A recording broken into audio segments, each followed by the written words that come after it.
Bismillahirrahmanirrahim. Assalamualaikum warahmatullahi wabarakatuh.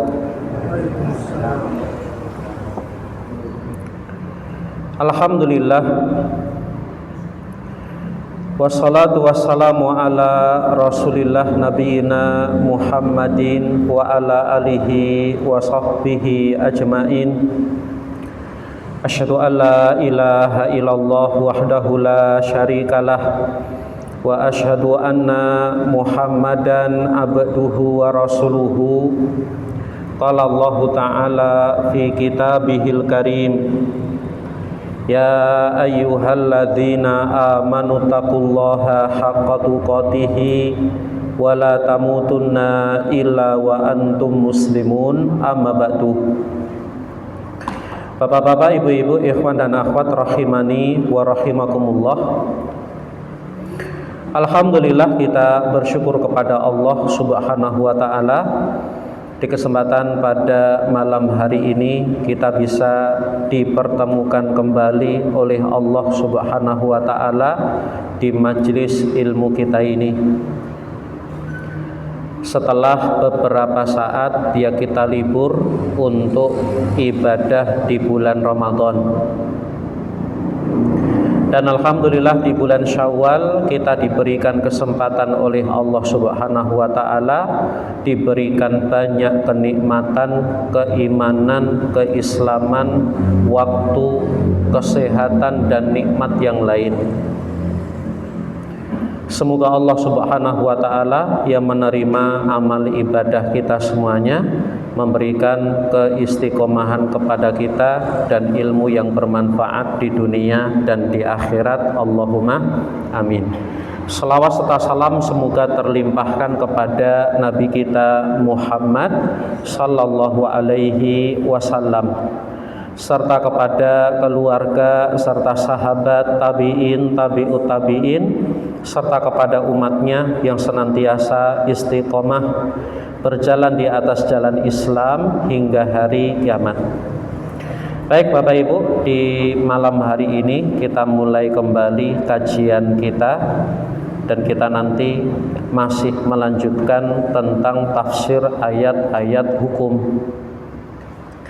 Maka kita niatkan kembali, ikhlaskan kembali hati kita dalam menuntut ilmu, dan kita berusaha untuk bersungguh-sungguh kembali untuk mengkaji ayat-ayat Allah Subhanahu wa ta'ala. Baik Bapak Ibu, a'azani Allah wa iyyakum.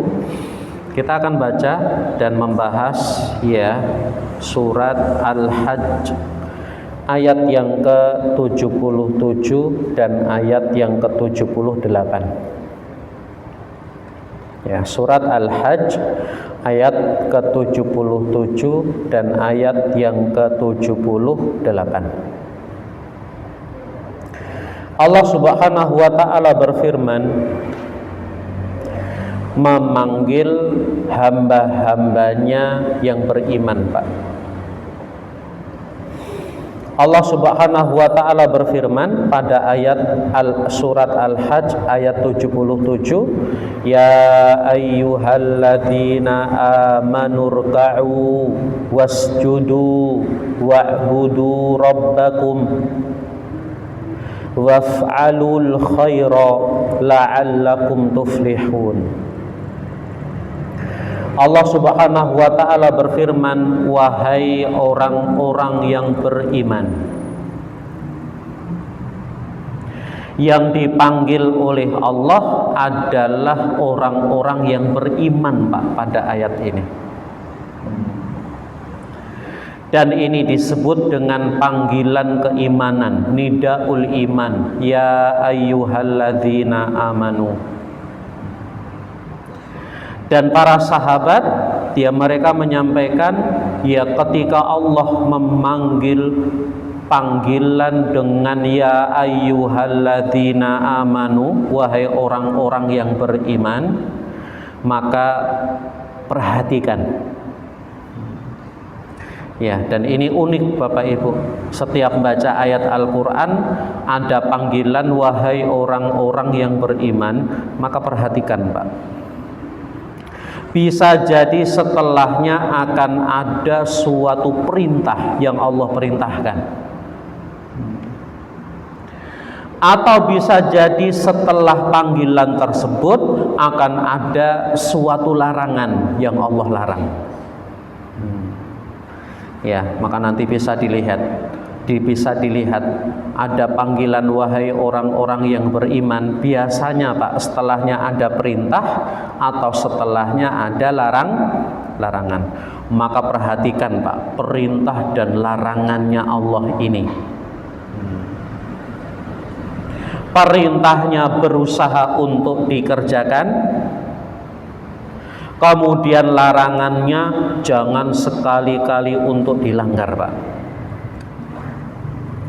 Dan inilah sifat-sifatnya seorang mukmin Pak.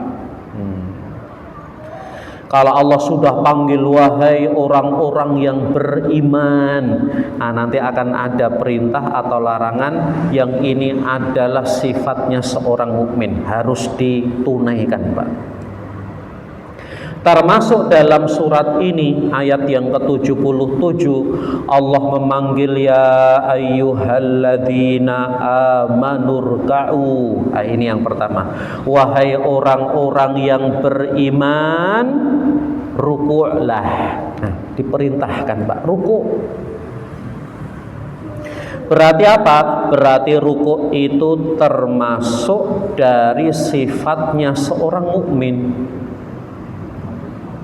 Kalau kita ngaku iman Bapak Ibu, kita ngaku seorang mukmin, maka apa? Ruku'. Ya. Apa maksudnya? Yaitu tundukkan zuhurakum fis shalah, yaitu tundukkan punggung-punggung kalian, rendahkan punggung-punggung kalian fis sholati, dalam sholat. Nah, posisi ruku, punggungnya ditundukkan Pak. Ini perintah dari Allah Subhanahu wa ta'ala. Dan nanti kalau kita bahas tentang bab fikihnya, bagaimana seorang itu ruku, ya ruku nunduk Pak. Bahkan apa? Punggungnya lurus. Jangan sampai orang itu ruku tapi masih degek. Berarti rukuknya belum sempurna.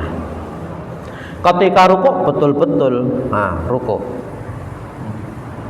Bahkan dalam hadis disebutkan bagaimana Rasulullah rukuk tidak terlalu degek, tidak juga terlalu Pak? Nunduk, tapi lurus. Seandainya ada kayu diletakkan di punggungnya itu lurus Pak. Tidak terlalu terangkat, tidak terlalu rendah Bapak Ibu. Seperti inilah cara rukuk yang diajarkan oleh Rasulullah Sallallahu Alaihi Wasallam. Ya, maka kalau ada orang rukuk kok hanya plek, masih tegek Pak, ini belum sempurna. Bahkan dalam hadis hatta tatma'inna raki'an, sampai engkau betul-betul tenang sempurna rukuknya. Ya. Ini perintah yang pertama. Dan ini sifatnya seorang mukmin. Wahai orang-orang yang beriman, rukuklah. Rukuk. Dan ini salah satu dari rukun sholat. Yang kedua, apa itu? Wasjudu. Maaf Pak, ada sedikit keterangan. Ta'dziman lillahi. Kenapa seorang itu rukuk? Yaitu dalam rangka mengagungkan Allah. Dalam rangka mengagungkan Allah. Jadi seorang rukuk bukan hanya rukuk, tapi dalam rangka mengagungkan Allah Subhanahu wa ta'ala. Ya. Maka dalam rukuk bukan hanya sekedar gerakan, tapi juga ada bacaan zikir yang dibaca. Subhana Rabbiyal Azim. Azim Pak. Subhana ya maha suci, Rabbiyal azim, Rabbku al-azim yang paling agung, yang maha agung Bapak Ibu. Maka ketika seorang itu dia rukuk, dia harus dalam hatinya mengagungkan Allah Subhanahu wa ta'ala. Baik, ini yang pertama, irka'u, rukuk. Yang kedua, wasjudu, dan sujudlah. Ya, dan sujudlah. Ya. Kalau kita lihat Bapak Ibu, ayat ini termasuk ayat sajadah bukan Pak? Iya Pak. Kenapa? Karena di dalam ayat ini terdapat perintah untuk sujud. Maka dalam sunnahnya, siapapun yang baca ayat ini, baik di dalam sholat ataupun di luar sholat, maka ada sunnah untuk mengerjakan sujud Pak, yang disebut dengan sujud tilawah atau sujud sajdah. Contoh kalau misalnya imam baca ayat ini, ya ayyuhalladzina amanu ruk'u wasjudu wa'budu rabbakum waf'alul khaira la'allakum tuflihun, maka sujud. Maka makmum yang di belakangnya pun mengikuti imam sujud. Nah, ini sujud tilawah, sujud sajdah namanya Pak. Nanti setelah sujud apa? Dia berdiri lagi. Ya, lanjutkan, wajahidu fillahi haqqa jihadihi. Lanjut lagi bacanya. Ini ketika sholat. Termasuk di luar sholat Bapak Ibu. Orang tadarus atau membaca Al-Quran melewati ayat ini, ya ayyuhalladzina amanu ruk'u wasjudu wa'budu rabbakum sampai akhir ayat, maka dianjurkan untuk sujud. Bapak Ibu a'azzani Allah wa iyyakum, dan diantara keutamaan dari keutamaan sujud tilawah, sujud sajdah Bapak Ibu, adalah sujud tilawah itu membuat nangis dan membuat sedih setan Pak. Nah ini ya, dan kita buat nangis, buat sedih, buat nesu setan, boleh nggak Pak? Boleh. Wong setan itu musuh kita. Ya, setan itu musuhnya kita Bapak Ibu, jangan dijadikan teman. Maka buat setan itu nangis, buat setan itu sedih sesedih-sedihnya. Sebagaimana Rasulullah Shallallahu Alaihi Wasallam menyebutkan, jika seorang hamba baca ayat sajdah Pak, fasajada, kemudian dia sujud, baka syaitan, maka setan itu nangis. Iya, setan nangis Bu, setan sedih. Ya. Fakila, kemudian ditanyakan, dikatakan kepada setan ini, kenapa kok dia itu sedih, kenapa dia nangis? Maka ia mengatakan, inna ahadan min bani Adam, sesungguhnya ada seseorang dari anak Adam, yaitu anak manusia. Umira bisujud, ia diperintahkan untuk sujud, fasajada, dia sujud Pak. Dalam riwayat disebutkan, maka dia beruntung, dia masuk surga. Wa umirtu bisujud, sedangkan aku diperintahkan untuk sujud, fa'abaitu, tapi aku enggak mau sujud. Ya, siapa? Iblis serta anak cucunya iblis Pak, aba wastakbar, mereka tidak mau sujud, mereka malah sombong. Kenapa sombong? Masa sujud pada Adam? Wong saya itu loh diciptakan dari api, sedangkan Adam diciptakan dari tanah, sedangkan api lebih baik daripada tanah. Maka hati-hati Pak, ini penyakitnya iblis, merasa lebih baik. Hati-hati Pak. Maka jangan sampai kita merasa lebih baik, bahkan apa? Kita ya merasa bangga diri. Maka Allah Subhanahu wa taala berfirman, Alhaakumut takatsur. Surat apa Pak? At-Takatsur. Alhaakumut takatsur hatta zurtumul maqabir. Ya, surat ini kemarin hari Senin saya bahas di Dalangan sana Pak. Tafsir surat At-Takatsur. Belum selesai. Ya.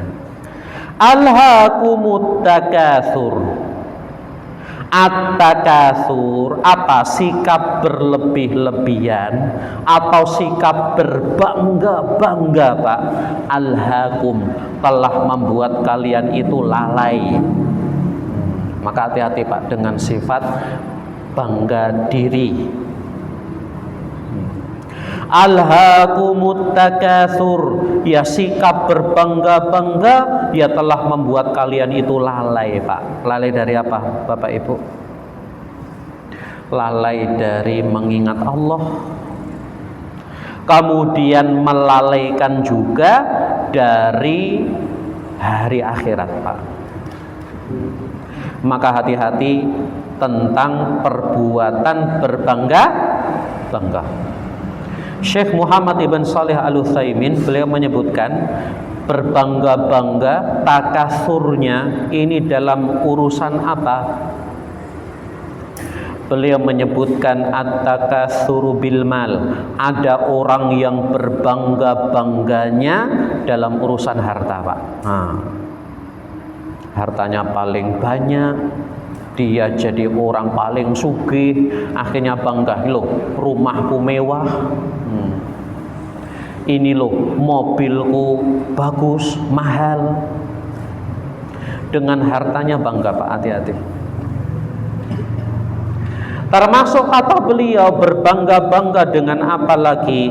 At-takatsuru bil qabilah, yaitu berbangga-bangga dengan kabilahnya. Kabilah ini kan apa Pak? Sukunya. Ya, ada suku mungkin paling terhormat seperti misalnya suku Quraisy Bapak Ibu. Suku Quraisy itu terkenal nggak Pak? Terkenal. Dan sampai sekarang suku Quraisy itu masih ada nggak Bapak Ibu? Masih ada Pak. Mereka tinggal di Mekah, mereka berkelompok. Ya, dan kadang kalau kenalan ada yang dari mereka itu berbangga. Gimana bangganya? Anak Quraisy. Ya, saya pernah disopiri Pak. Ya, seorang sopir.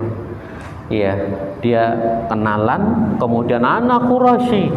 Bangga sekali Pak. Aku orang dari suku Quraisy. Kenapa bangga? Ini sukunya, kabilahnya Nabi Sallallahu Alaihi Wasallam. Maka kalau punya suku hanya berbangga-bangga dengan sukunya saja Pak, hati-hati Pak, itu akan melalaikan dari Allah, melalaikan dari hari akhirat. Ada juga kalau ke Madinah, ya pernah ketemu Pak saya, ya dia mengatakan kenalan ana Aus. Apa Pak Aus? Dari suku Aus. Aus itu dari Madinah Pak. Ada dua kabilah, dua suku yang dikenal sekali, Aus dan Khazraj. Dia mengatakan anak Aus. Maksudnya apa? Mbah-mbahku dulu, nenek moyangku dulu, mereka adalah dari suku Aus. Aus dan Khazraj inilah nanti yang disebut dengan kaum Ansor. Nah, kaum Ansor itu Aus dan Khazraj. Mulia nggak Pak? Mulia. Tapi kalau hanya sekedar dipakai berbangga-bangga saja, hati-hati. Alhaakumut takatsur. Bukan hanya sampai di Arab sana, termasuk di Indonesia. Sukunya itu banyak. Ada Sunda, ada Jawa, ada Betawi, ada Padang, dan lain sebagainya. Kalau hanya berbangga-bangga saja, hati-hati. Alhaakumut takatsur. Hatta zurtumul maqabir. Sikap berbangga-bangga itu akan membuat kalian terlena, akan membuat kalian lalai. Sampai kapan? Sampai kalian zurtumul maqabir, menziarahi, mendatangi kuburan. Maksudnya apa Pak?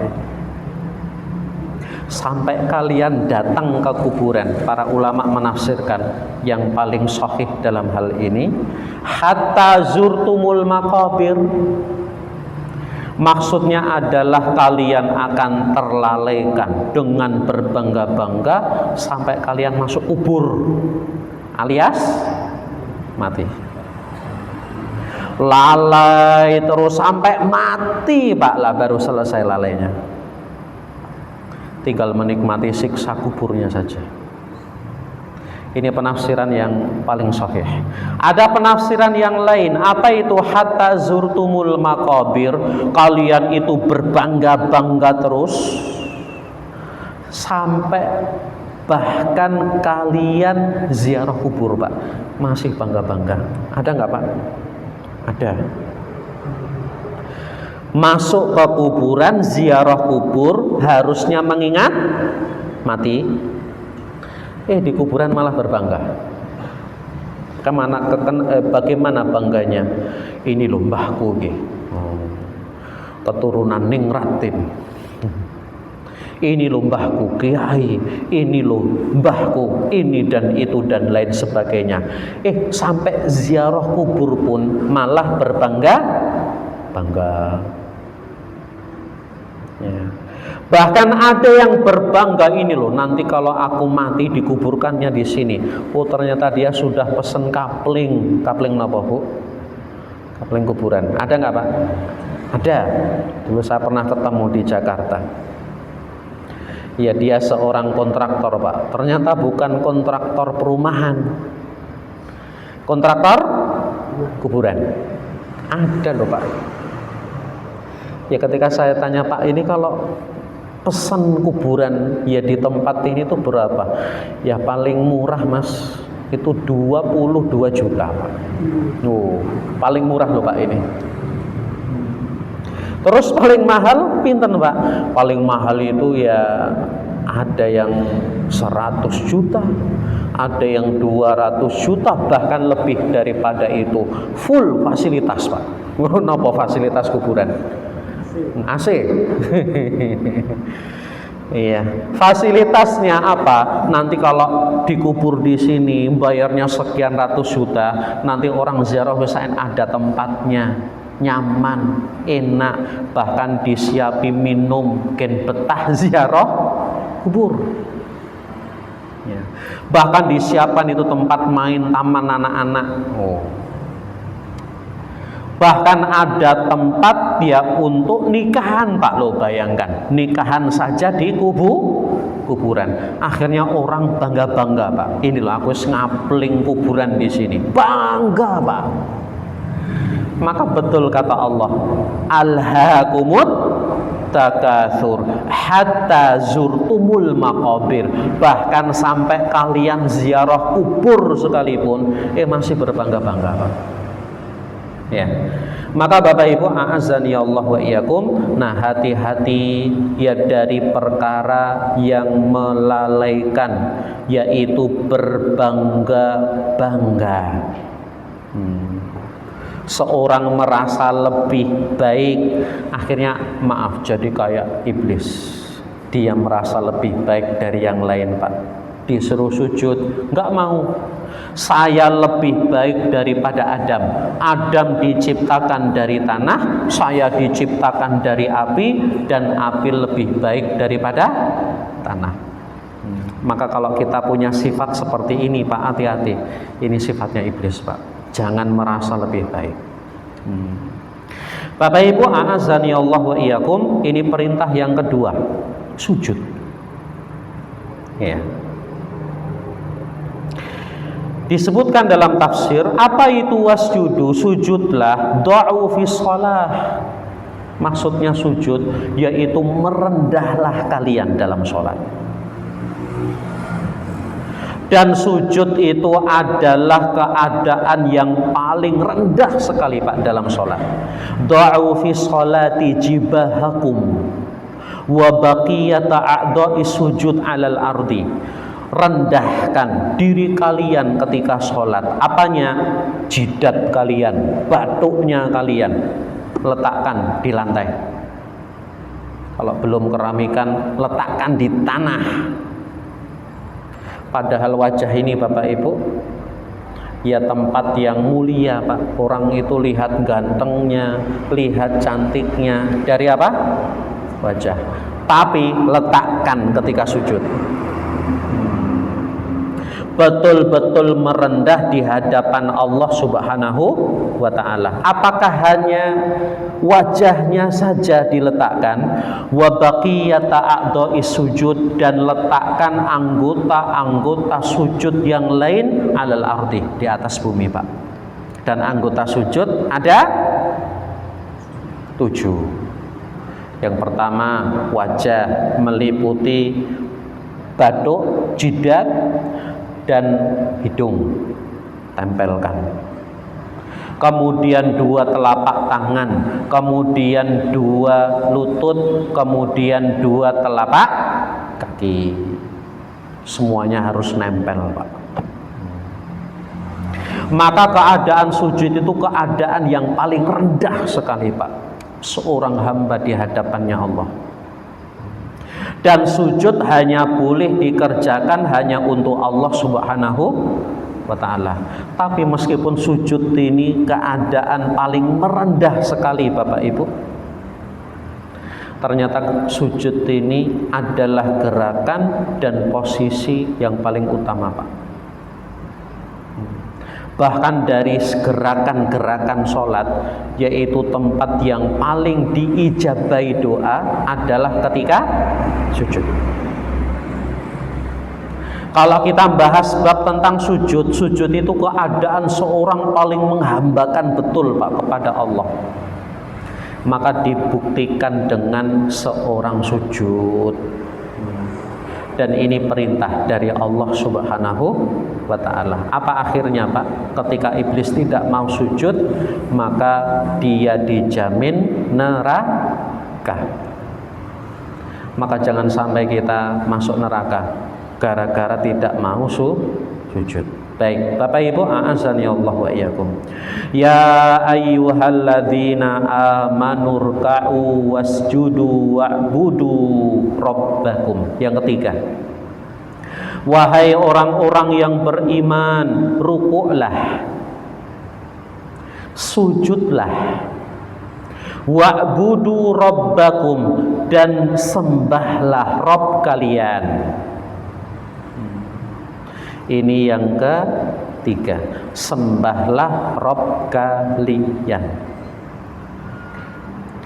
Dengan cara apa seorang menyembah Allah Subhanahu wa ta'ala?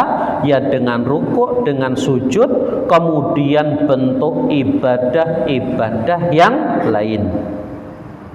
Berarti perintah yang ketiga ini lebih umum Pak.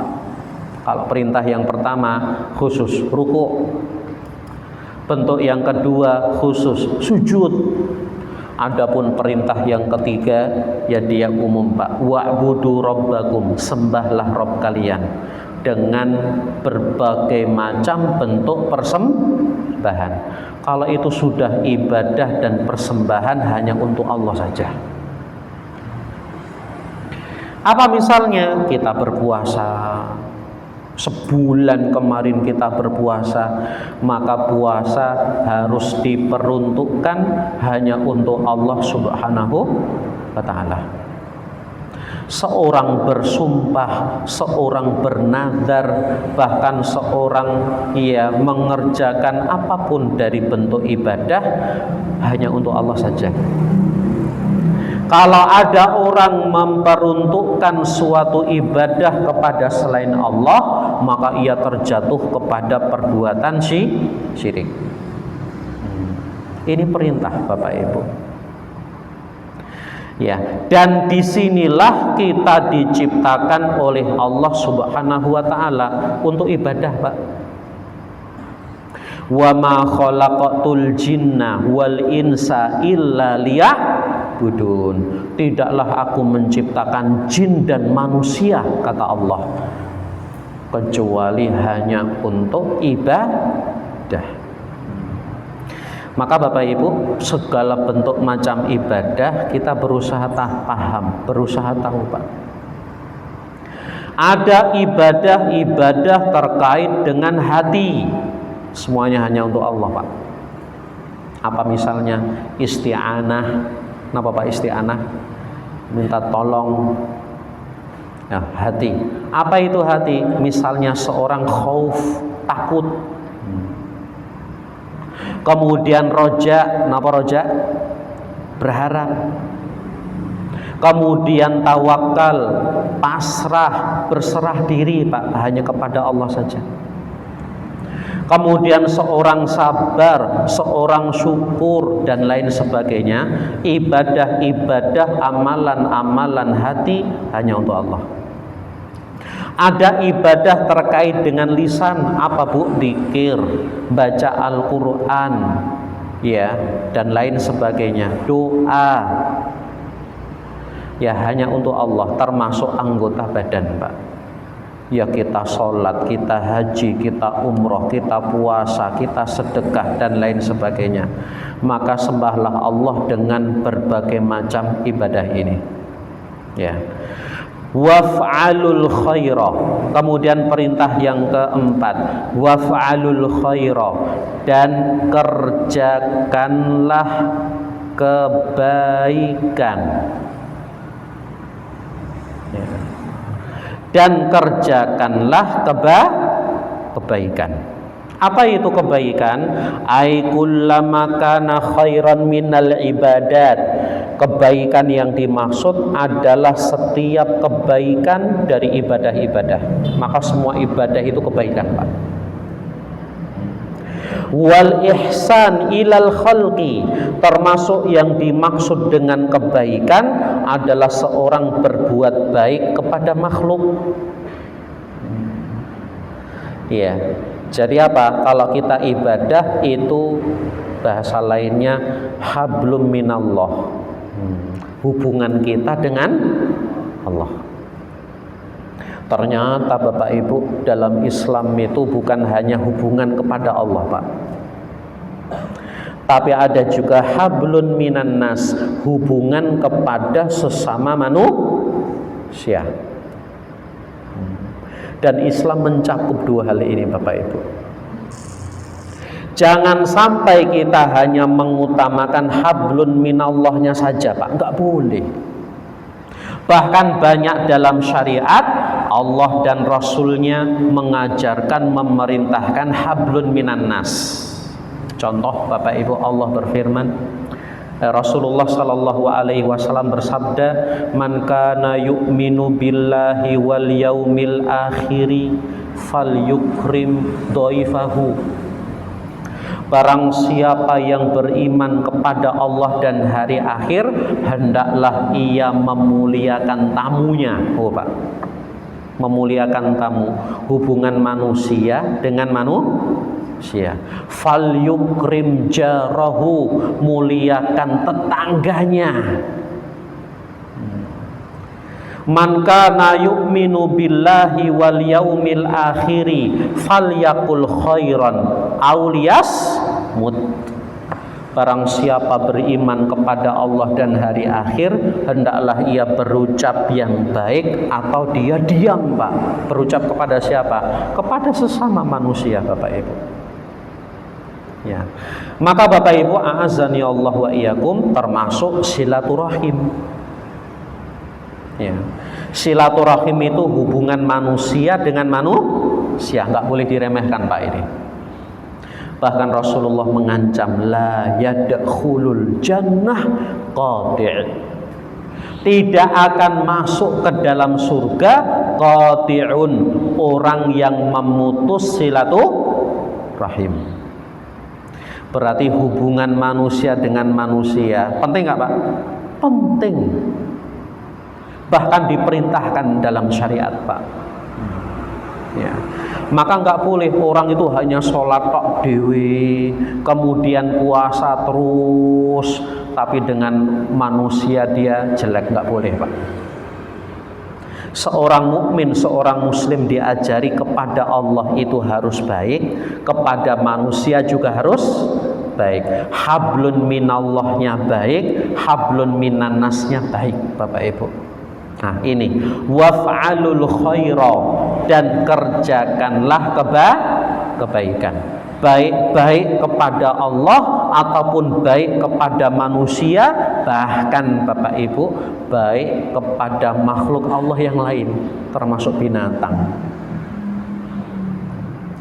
Makanya ada riwayat dalil menyebutkan apa? Ada seorang wanita dia masuk neraka kata Rasulullah gara-gara seekor kucing Pak. Dia memelihara kucing tapi tidak pernah dikasih makan, tidak pernah dikasih minum, sampai kucingnya mati. Gimana ini? Ini berbuat buruk Pak. Kalau memang kita punya kucing kok ternyata nggak mampu, nggak bisa untuk ngasih makan, tidak mampu untuk ngasih minum, kapake Pak? Hah? Boleh? Ya, kalau ada orang mau mengadopsi, kasihkan saja yang lain Pak, daripada buat dosa loh Pak. Ya, cuma dikurung saja sampai mati. Kasihkan saja, siapa yang mau mengadopsi ambil gratis. Kalau memang apa tidak bisa juga wis lepas saja, biar si kucing cari makan sendiri. Loh kalau di rumah malah kebanyakan kucing Ustaz, boleh nggak dibuang? Nah boleh nggak Pak? Ditawake siapa mau mengadopsi, nggak ada yang mau mengadopsi. Kemudian kalau di rumah lah kucing nganti 15. Ya ngeong saja. Boleh nggak Pak dibuang? Wallahu a'lam bishawab. Ya dari fatwanya para ulama. Kurang berapa menit Pak? Iya. Apa hukum membuang kucing? Wallahu a'lam bishawab, boleh. Tapi jangan dibuang di sembarang tempat. Dia boleh dibuang di mana? Di tempat yang kira-kira di situ ada makanan Pak. Mungkin di situ apa? Banyak tikusnya, lah buang situ. Mungkin di situ apa? Ada makanan apa? Mungkin di tempat sampah dan lain sebagainya. Yang penting si kucing tidak kelaparan. Jangan sampai kata Ustaz boleh buang kucing dilempar di Sungai Bengawan Solo. Jangan, mati. Jangan dibunuh. Tapi dibuang di tempat di mana di situ dia bisa cari makan, entah tikus kah, entah ini dan itu dan lain sebagainya. Ini kalau kebanyakan kucing Pak, karena banyak beberapa yang tanya kami, Ustaz kucing saya kebanyakan ini, boleh dibuang enggak? Ya saja boleh, tapi carikan tempat yang pas Pak. Baik, maka berbuat baik ya apa? Kepada siapapun, kepada Allah, kepada hamba Allah yang lain, manusia, termasuk kepada binatang. Baik, ada beberapa perintah Pak. Ruku, sujud, ibadah, kemudian berbuat baik. La'allakum tuflihun, agar kalian beruntung. Para mufassir mereka menjelaskan ternyata 4 perkara ini Bapak Ibu termasuk 4 perkara yang menjadi sebab, yang menjadi wasilah seorang hamba jadi beruntung Pak. Maka kalau kita pengen jadi orang yang beruntung juga, ya baik beruntung di dunia ataupun beruntung di akhirat, 4 ini jangan ditinggal. Jangan ditinggal Pak. rukuknya, sujudnya, ibadahnya kepada Allah, termasuk berbuat baik. Jangan sampai ditinggal Bapak Ibu. Terus gimana mengerjakan 4 perkara ini, rukuk, sujud, ibadah, dan berbuat baik agar kita beruntung Bapak Ibu?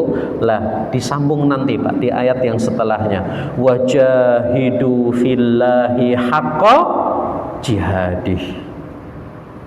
Ya, sekilas saja gimana kita rukuk, sujud, ibadah, dan kita berbuat kebaikan adalah kita harus bersungguh-sungguh, harus sungguh-sungguh Pak, harus sungguh-sungguh. Termasuk ibadah harus sungguh-sungguh Bapak Ibu, meskipun bulan Ramadannya sudah selesai loh Pak ini.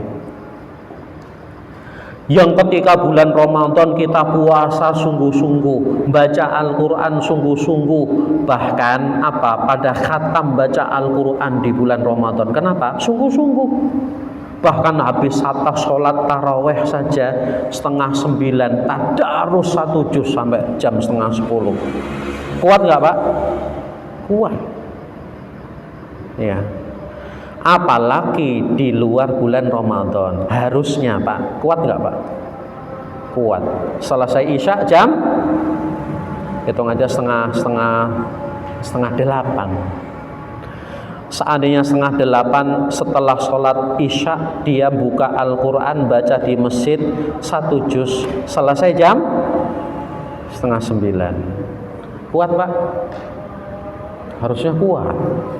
Harusnya. Ya nggak usah 1 jam lah, setengah jam sajalah. Jam 8 selesai, mulai makan malam kayak tidur. Bisa Pak? Harusnya bisa Ustadz. Tapi berat. Kenapa berat? Ya nggak tahu, godaannya banyak. Entah pengen selak nonton TV lah dan lain sebagainya. Maka gimana biar merealisasikan, biar terlaksana? Ini Pak jawabannya di ayat selanjutnya. Wajahidu, berjihadlah. Apa jihad? Bersungguh-sungguhlah. Termasuk puasa sunnahnya Senin Kamis. Wong 30 hari puasa terus Pak, bisa loh. Apalagi kurs Senin Kamis. Kalau Senin Kamis nggak bisa, Senin tok saja boleh, atau Kamis tok saja juga boleh. Bisa nggak Pak? Harusnya bisa. Tapi kok susah ya? Lah ini Pak jawabannya, butuh sungguh-sungguh. Insya Allah kita bahas di pertemuan yang akan datang. Baik Bapak Ibu, a'azani Allah wa iyyakum.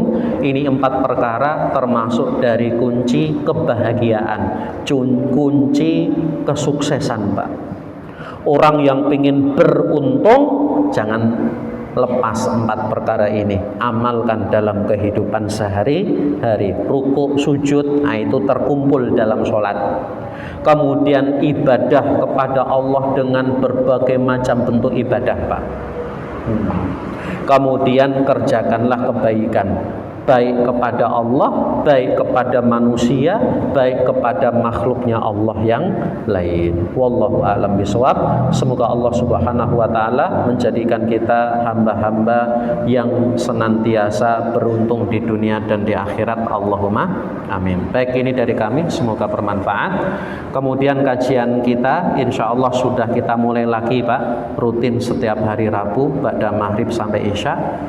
Maka Bapak Ibu yang hari ini belum hadir, ya nanti bisa diinformasikan lagi, dijawil lagi, ya agar minggu depan bisa ikut ngaji bareng bersama kita. Baik, ini dari kami. Ada benarnya dari Allah Subhanahu wa taala, ada kurangnya dari diri kami pribadi. Subhanakallahumma wa bihamdik, asyhadu an la ilaha illa anta, astaghfiruka wa atubu ilaik. Wassalamualaikum warahmatullahi wabarakatuh.